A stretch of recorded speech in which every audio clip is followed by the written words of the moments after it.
আচ্ছা বন্ধু, ওই যে কালকে যে 100 টাকা পরে পেলাম, ওই টাকা দিয়ে আমি 50 টাকা ভাগ করে একটা ফোন কিনেছি। তুই কি বলবো? তা তুমি তো ভালো ফোন কিনতে, আমি তো বন্ধু এই যে জমি কিনেছি, এই যে ভবিষ্যতে যাতে আমার প্লাস্টিক কিনা যাতে খাবে পারে, ঠিক আছে, মানে চাষবাস করতে পারে। তোর মতো বোকা খাওয়া কি এই পৃথিবীতে আছে রে? তুই একদম নেই ধরা।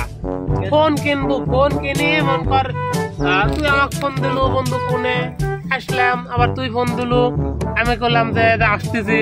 এই হচ্ছে, তুই তো পাগল একটা সওয়াল। আরে বন্ধু, আমার ভবিষ্যতে আমার লাতি লোককে রবি, ওরা খাবে, ঠিক আছে, এগুলো আবার চাবাদ করবি, এই জন্য আমি কিনেছি। কয়দিন পর যাবে না মরি, এক পাও তো কব্বরে চলে গেছে আর এক পাও কব্বরের উপরে, তুমি লাতি পুঁতে চিন্তায় বাজিয়ে গেছো। বন্ধু, হ্যাঁ বন্ধু, কও। শুনলাম তোমার নাকি অনেক জমি জাটি আছে। বন্ধু আছে তো, এই যে আমার দাদা না, আমার দাদা রাখি গেছে, বুঝছো?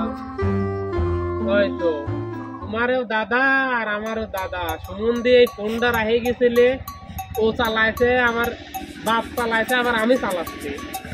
এই ফোন রাখে গেছিলে, এরকম জমি জাটে রাখলেও তো আমি 50 লাখ টাকার মালিক। বন্ধু ফোন তো ভালোই তো, আরে ফোন চলে নাকি? বন্ধু ফোন তো ভালো ফোন, মেজাজটা হয়ে যায় খারাপ।